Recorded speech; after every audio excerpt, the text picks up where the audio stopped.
Welcome to the Can Drive series. This is where the two ultra cool guys are going to hang out. We're going to talk story, and we are literally going to invite ourselves, but with positive vibes only, into your own journeys. We're excited to share our perspectives, experiences, and the experiences of so many individuals we find inspiring in ways that we trust will bring you hope, motivation, and the inspiration to grow and ultimately thrive because, as I say, can. Jason is my coach, a cool Jamaican now living on the island of Kauai. He has launched a coaching platform that blends a scientific approach, drawing from his PhD and background as a former biomedical researcher and medical communications consultant. Jason's now a highly regarded fitness specialist and coach. He focuses on tapping into his clients' sense of strength as they physically and mentally transform and thrive. Yeah, it's true. I am Andy's coach. This guy is an entrepreneur. He's the founder of a local Kauai apparel brand known as Can Period, which is really rooted in the principles of positive psychology. He's also a dedicated nonprofit fundraiser with a background as an elite endurance athlete and somebody who cherishes all the endorphins that are downstream of really challenging physical activities, usually very, very cardio focused. But he's super committed to continually improving in all aspects of his life, and more importantly, in helping others to discover their own spirit of Can. All right, guys, welcome to this episode of the Can Drive series. So today, Andy and I are going to jump into a topic that is pretty near and dear to my heart. It is the importance of having vision, but really creating a vision for what it is that you want, even as far as saying what you want from life, and then routinely sort of checking in on the vision. Does it feel like what you want it to be? And then even progress toward that vision. But, before we can even jump into that conversation, I think it's important to pause, take stock, and even try to understand what we mean by a vision. There are different ways that you can phrase it, but I think at its core, it's a set of statements or phrases that, well, first of all, you're speaking from the present tense, that really clearly define what it is you want to be, who you want to be, what you want to accomplish, in a way where you're not restraining your thinking. You're not judging the ideas as to feasibility or possibility. You're just stating what it is you want. And the idea is that those statements, your vision is going to be something that's challenging. This is not something that's just slam dunk easy, but then as much clarity as you can build into that vision. So it's really exactly what you want. We'll dive into some examples. Andy, I don't know if you want to chime in now with sort of your opinion, the way you see how you define a vision. Yeah, I've been through Leadership Kauai and different things, and that's always been a component of writing what your vision is, what you're about, how do you define yourself, and then you can try to clearly define that vision, and you sort of remold yourself about your life. And I think that was something that you and I worked on, when I started with you, and for me it was, and I'll just kind of paraphrase mine, was that I'm healthy and organized, inspired and focused. And a big component for me was being organized, but having a plan and then knowing that I can turn to that plan to overcome challenges along the way.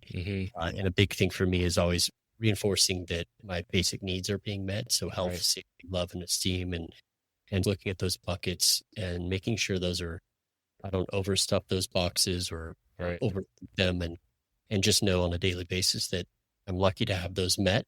Right. And ultimately, my Can mindset is living with purpose and helping others defeat their own can't. Yeah. So much as I can give back through my career or through brand, that is sort of, my vision and what I would say gets me out of the bed in the morning. But that from there, we define the goals, or you help me define the goals associated with that. As simple as the consistency of working out and eating healthy, and a lot of that went into some basic needs stuff. And then from there, it was, okay, so now if I'm at that baseline, what am I doing to contribute to the overall purpose I have to, for the work I do with the brand and what I do in my career and how it helps people. And so yeah, that's kind of how I look at it, and how I think the coaching was a component of that, but I think it's something everybody should, be excited to tackle and have. And if you're lucky enough, like I am, and a lot of us are,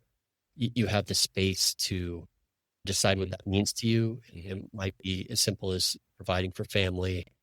But I do think that all the competing marketing and aspects that are out in the world Mhm. trying to tell you what your vision should be Yes. is something that you really have to come to terms with Yep. and be sort of alone with your thoughts and Right. focused on really what it is that you want, as simple as it might be. You sort of have to start there and enjoy that process of figuring out what you want to be about and what you want to do with time you have. I mean, there's so many good points, but the thing that really sort of jump out at me as you were talking. Number one, the word purpose, right? There's a lot. That's a really, really powerful As word. yeah, It's loaded. And then, just taking a step back and creating space to understand or to envision, no pun intended, what it is you want, right? sure. You're exactly right. There's just all this stuff out there, noise, information, marketing, social media, that is trying to get your attention and trying to tell you what it is you should want, right? Right. Creating your own vision is really that space, that opportunity to explore what you want, not what someone else wants for you or what somebody else is telling you to want for yourself. It's you taking that step as a person, right? It's your opportunity to get clear, opportunity to set your sights on something. So set a direction that you want to head in. What you'll find, I mean, if you think back, the simplest example I can use is a child. If you tell them what to do, they're likely to rebel. But if there's something that they want to do, they're going to find a way to do it, right? And the your vision is sort of your opportunity to get back into that frame of mind and decide what you want and head in that direction. And the motivation to get there is just it's gonna appear from within. Yeah. I was just going to say that that was an interesting example Yeah. as I was thinking about cool customer experience I had a few months ago in which a customer on Kauai, their nephew was going through Mhm. basic training in the Army and he liked the CAN concept and he really wanted to share it with the people in his platoon and what Right. they were going through. And Mhm. I was so stoked when I heard that. And so I I put a huge package of stickers together, and then we Mhm. actually did this card right here, Oh which is wow. that our vision statement, but I Mhm. kind of kind of gifted the Yeah. army aspect of it in there. Mhm. And what it got me thinking about when you were just talking about it is that, sometimes you learn the process of vision through your experiences in organizations or sometimes even like service to community, whether it be in the military or others. When you're younger, you get you get told what your vision is. You don't get to Mhm. have a vision. Your vision is Yeah. to, you know, Follow um, through.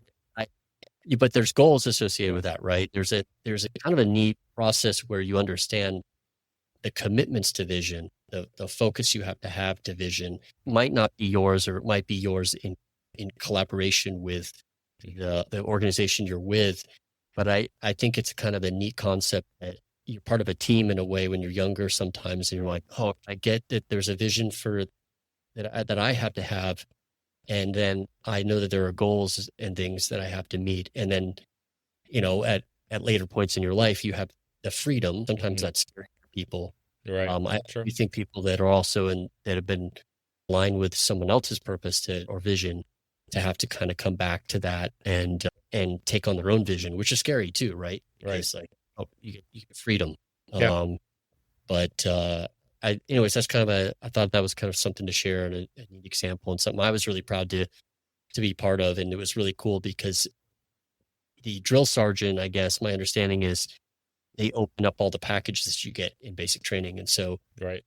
when he saw what the card was and the concept, he asked that it be distributed immediately to the other drill Mhm. sergeants. And so I was like, oh, it's cool. Like the concept sort of honed in on what they were trying to accomplish and what they were trying to teach to some degree. Right. So that's kind of a nice, Yeah. fun, little story for me. But I do think that that's an important thing to learn is what does vision mean in an organization or people, and then Mhm. from there, once you realize the commitment, the goals, and the things, the concepts related to it, Yeah. when you put your own together, and you and I have talked a lot about that, and you've helped me through setting those goals and being Sure. committed to them. So, yeah, Yeah. kind It's a really cool story as well because not only does it reflect, the vision of the military, but it also taps into a great sort of example about how a real significant piece of your own vision for yourself in terms of, being an inspiration and providing a platform and a voice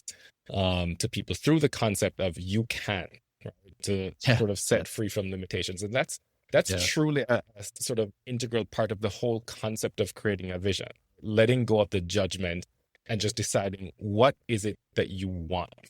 Think freely, right? Because at the end of the day, life is filled with sort of whatever comes at you, right? And your vision for yourself and for what you want and who you want to be, that's sort of your anchor. If you're very clear on what that is, then yes, things will come at you. Things are going to distract, pull your attention away from your vision, but you always have that to fall back on. And you're exactly right. It's that rock, that foundation, if you will, that is going to help you to create, let's call them goals or milestones. It's the stuff that helps you to see the markers along the way to who you want to be, right? And then you have an opportunity. Okay, well, these are the milestones, these are the markers, these are the goals. How do I get there? How do I reverse engineer the process of getting there? You know what I mean? Yeah. And once you reverse engineer it and then and you're on task with a vision, it's why I think marketing is so fascinating to me, is that in every point in our life, people are trying to hitch their wagon to your vision, whether it be in healthcare products or you selling you a shirt or whatever it is. Everybody wants your money and to be part of your vision. And your job is to stay true to your vision. Yeah. And I'll tell you another funny story. Well, you know it already, but got stranded in the middle of Utah driving from here to Colorado, and our car broke down, and it got me thinking a lot about brands and how they resonate with you, and then when you're thinking, okay, I don't really like this vehicle anymore, I got to get a different one. Okay, so now what meets my vision of who I am? So is it something more safe, more reliable, or is it cool? And so there are moments in your life where you're like, I'm getting a Honda, F that car. Yeah, it's gonna be reliable. I don't need any other features. I just need to get across the desert. Yeah. So I think that I think they're getting sidetracked by all the competing concepts, people, social media, whatever it is in marketing.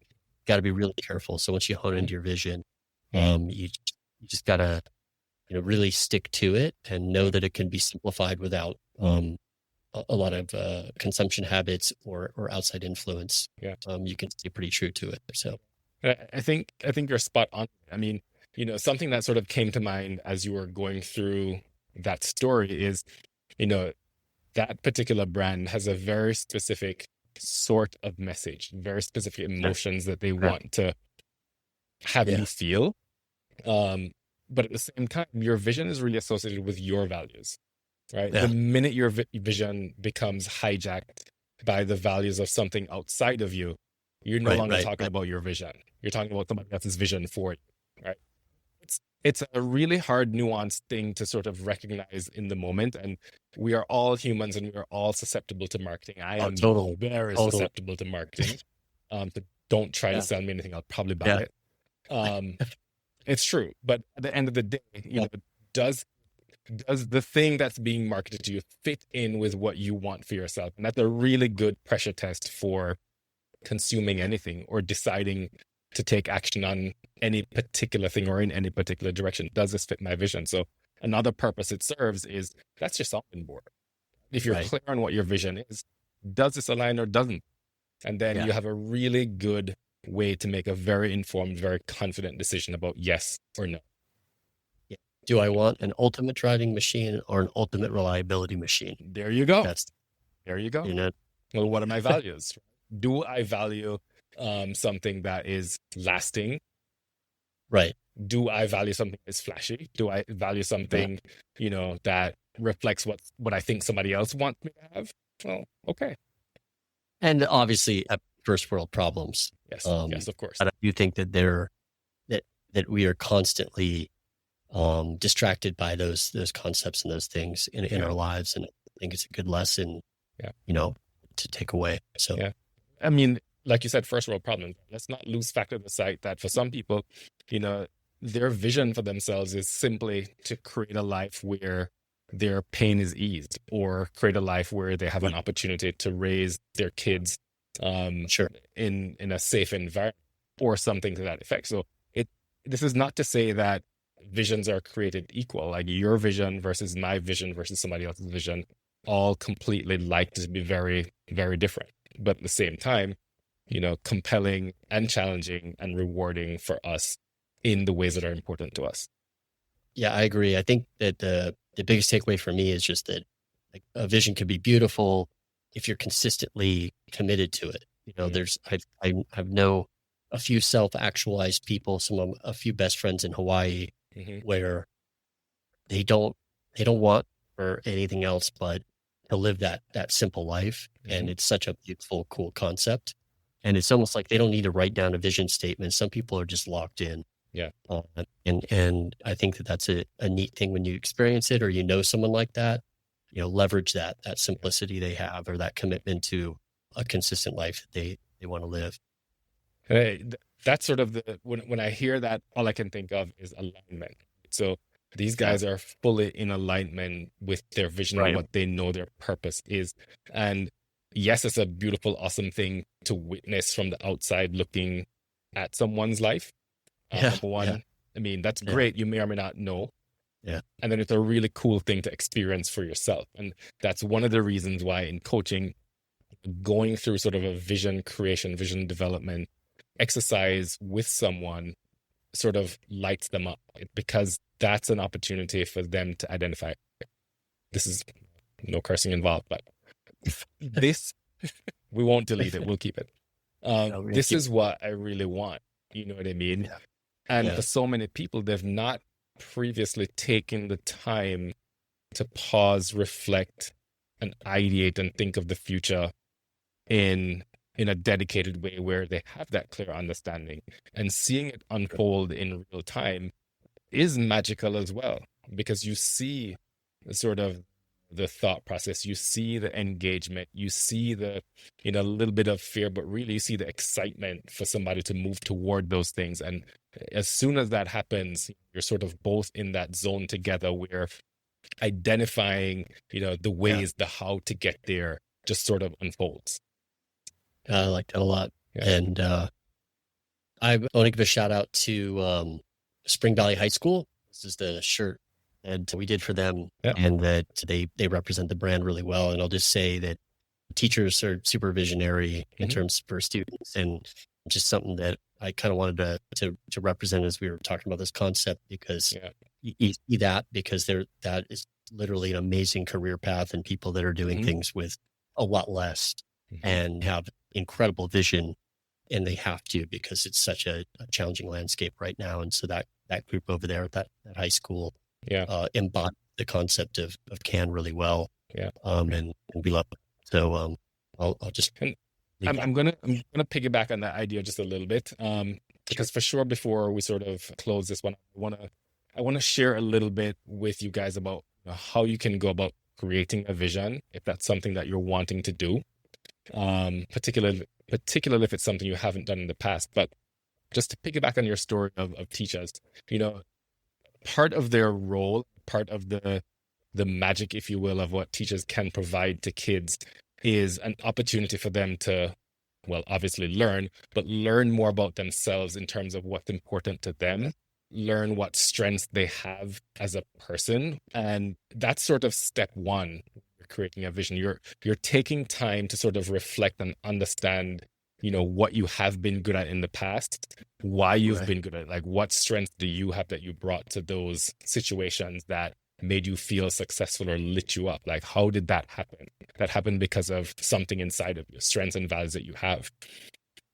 Also happened because there was an environment or others around you, there are resources that contributed to that success. So taking time to figure out what those things were, then give you an opportunity to really start to imagine, okay, so based on what it is that I want, how can I use what I already have? How can I use my resources, my strengths, my values to contribute toward making that real, right?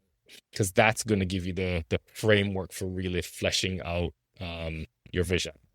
Of course, to sort of plug the idea of coaching as well. Of course, if you have someone who can support you step by step in sort of developing that vision by your side, then I'd always recommend that you take advantage of that opportunity, if you will, because just the skill, back and forth that allows you to tap into things that you may not see, your blind spots, things, people tend to be shy about, well, what am I good at? Having someone to Sure. walk through that with you can be really helpful. It certainly has been for me in the past with coaches and mentors that I've had, and it certainly, I know, is helpful for my clients as well.